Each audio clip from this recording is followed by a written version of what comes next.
Good morning, everyone. This morning, I am happy to say that the Palisades fire is 61% contained. These 2 weeks are of historic devastation, but also of historic efforts from our firefighters and from everyday Angelenos. Our city is eternally grateful, even as we continue to monitor for extreme weather through Thursday morning. While our firefighters work toward full containment and guard against flare-ups, we are moving full speed ahead on recovery and rebuilding because we must get people home and rebuild their neighborhoods in the most urgent way possible. Over the past 2 weeks, we have laid the groundwork to rebuild. Hundreds of people have been able to return to their properties within the burn area. Reentry is dictated by safety, of course, and first and foremost to make sure that the areas are safe from hazardous materials, from fire danger, from broken utilities and other hazards. We'll get you that information, and you can go to lacity.gov. I signed an executive order to expedite debris removal / regulations, preventing swift rebuilding and establishing a framework to secure additional regulatory relief and resources. Our Disaster Recovery Center at the former Westside Pavilion has assisted thousands of people impacted by the fires, and everything from financial assistance to replacing a left-behind ID, and it's open 7 days a week. And I just have to tell you, it is very inspiring to go to the Disaster Recovery Center and see Angelenos who come in distressed and walk away with very specific results and assistance. I've also extended the tax deadline for LA businesses. It was supposed to be due in February. We've extended it to April 14th. And our Chief Recovery Officer, Steven Soberoff, has launched intensive efforts for phase 1 of the recovery. But now we have to prepare for a potential change in weather with the possibility of rain this weekend. So today I'm issuing an executive order to shore up burn areas and stem the flow of toxic debris in the event of rain this weekend. This is to prevent additional damage to areas already ravished by fire and also to protect our watershed, beaches, and ocean from toxic runoff.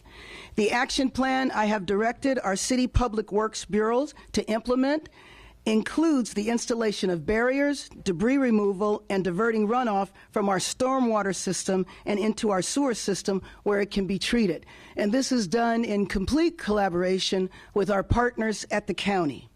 This firestorm left behind serious health and environmental impacts that hundreds of U.S. EPA personnel are assessing for removal. Later today, our newly appointed Chief Recovery Officer, Steven Soberoff, and I will be in the Palisades with Council Member Tracy Park and former Mayor of New Orleans, Mitch Landrieu, who played a key role in rebuilding after Hurricane Katrina and has served as the federal infrastructure czar. He will be playing a key role in our rebuilding, I believe, locally as well as in the state. I'm making sure that this is an all-hands-on-deck recovery and rebuilding effort, drawing on the expertise of the private sector and leaders from across the country. Now, let me introduce Councilmember Tracy Park, who has been fighting fearlessly for her constituents in the Palisades. Councilwoman. Thank you, Madam Mayor. Good morning, everyone, and thank you all for being here. The Pacific Palisades fire left the obvious devastation that we can all see, but there are also invisible threats that we can't afford to ignore. The wildfire didn't just burn trees and brush. It ripped through homes, vehicles, electronics, plastics, chemicals, furniture, and countless everyday materials, creating a dangerous mix of toxins. The remnants of burnt-out electric vehicles, batteries, and electronics contain heavy metals and hazardous materials and chemicals that can leach into our soil and pose threats to public health and safety. I normally pray for rain. God knows we generally need it. But right now, let me point out the obvious. The burn scar of the Palisades fire not only sits feet from the ocean itself, but already on hillsides that are already prone to slide and which have already absorbed a tremendous amount of water from firefighting, broken pipes, and melted pools.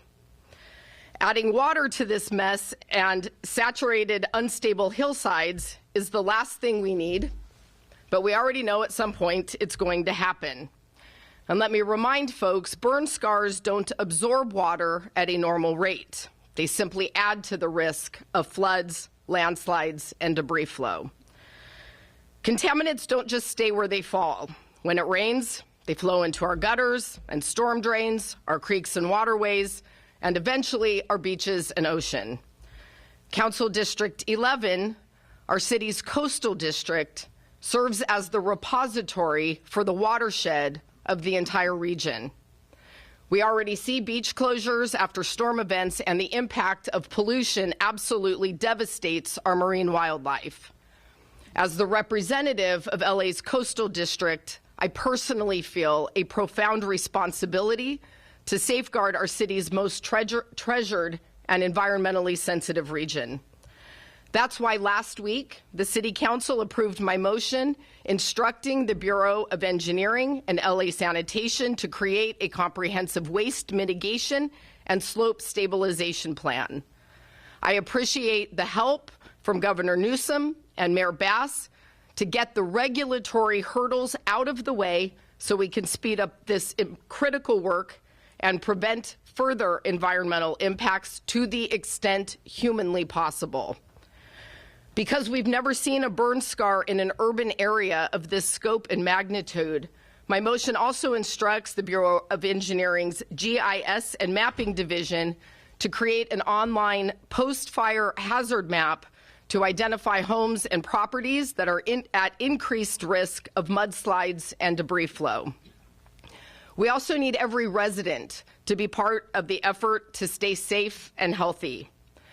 As people are permitted to return to the Palisades in coming days, either to return home or to inspect their properties, I strongly urge everyone to follow public health warnings and guidelines on handling ash and debris safely, and to wear the protective gear being provided to people as they return at entry points.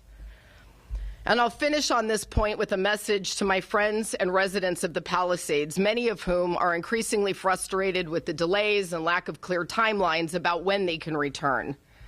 You've all at least seen the images. The devastation and loss are immense, and our beautiful Palisades neighborhood is virtually unrecognizable. The work needed just to make the roads drivable and the area safe enough to allow people to start coming back has been a massive undertaking. I want to thank the hundreds of workers who have been on the ground, clearing fallen trees, broken power lines, turning off broken gas and water pipes, and sweeping nails from the streets, because the last thing residents need right now is a flat tire on top of everything else they're going through.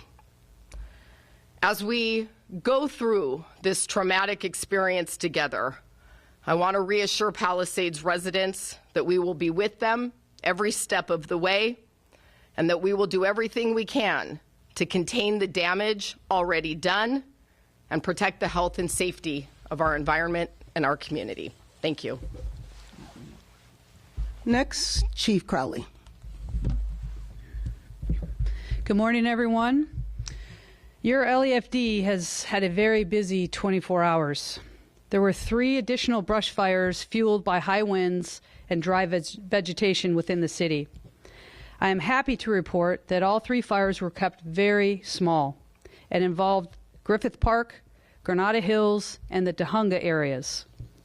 Due to the robust deployment models that included 64 additional resources and quick, decisive actions by LAFD firefighters, no homes were damaged or destroyed, and no evacuation orders were issued. In addition to responding to these brush fires, there were 3,370 911 calls for service that required 642 ambulance transports. The wind event will begin to decrease in intensity this afternoon. However, a fire weather watch remains in effect Tuesday evening through Thursday evening with gusty Santa Ana winds and very low relative humidity. I'll now provide a brief update on the Palisades fire. The fire remains at 23,713 acres with 61% containment. Damage assessments are ongoing, and as of today, there have been 6,207 structures destroyed. There are currently 5,337 personnel assigned to this incident, and repopulation efforts continue today.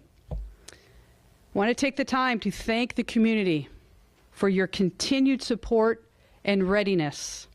Our focus remains on full containment and extinguishment of this fire.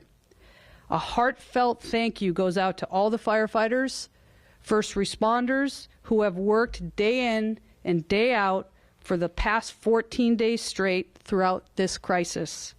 And as we enter and begin the third week of this disaster, our resilience and commitment to the community will continue to be unwavering.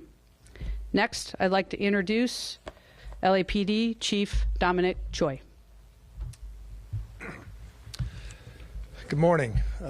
So today I'm going to provide a couple of updates on the status of what LAPD is doing related to the Palisades fire.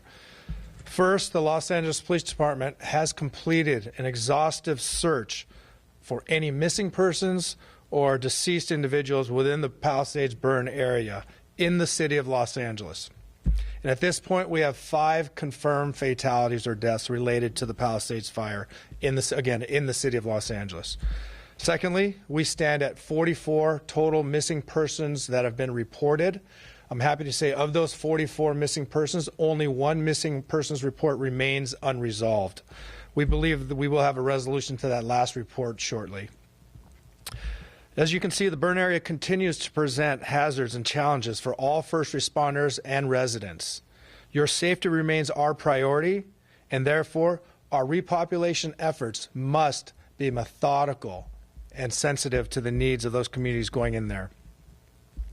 So please know that all of our unified commanders are doing everything they can to allow safe access to the residents in this community as soon as they can. And I thank all of you for your patience.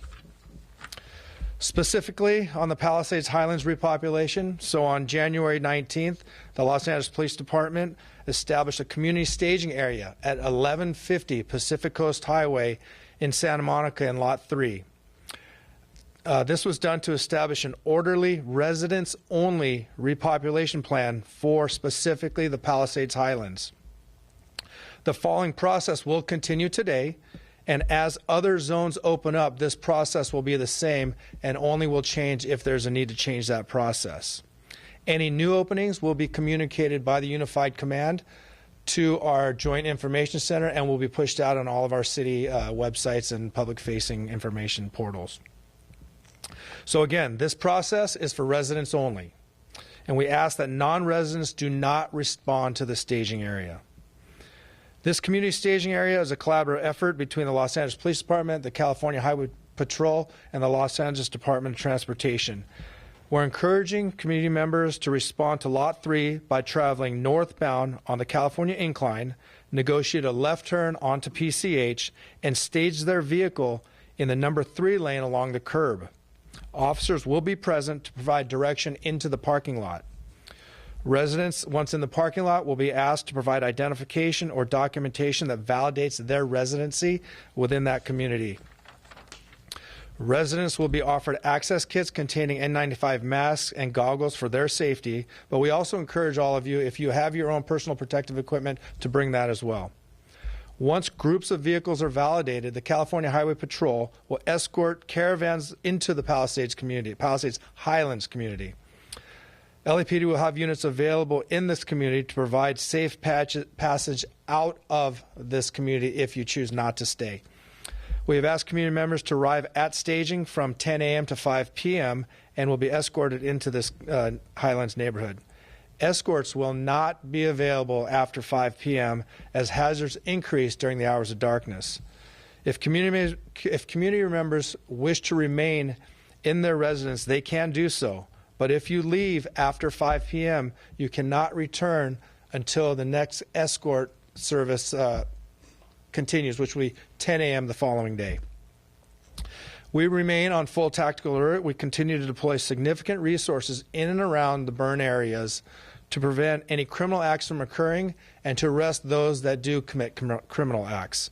We continue to work with all of our partners, first responders, our National Guard, our CHP, Sheriff's Department, Port Police, Airport Police, and I'm thankful for all their support and help, and I ask you to be safe. Thank you.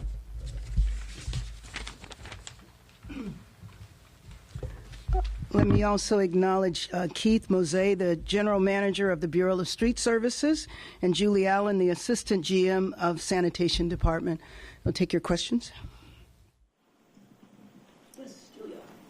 Could you speak a little bit more about the role you see each lander having with the city? Thank you. Well, that's what we will be discussing today. So he's coming here. You know, I think in one of the prior press conferences, people asked me, had I heard from other mayors?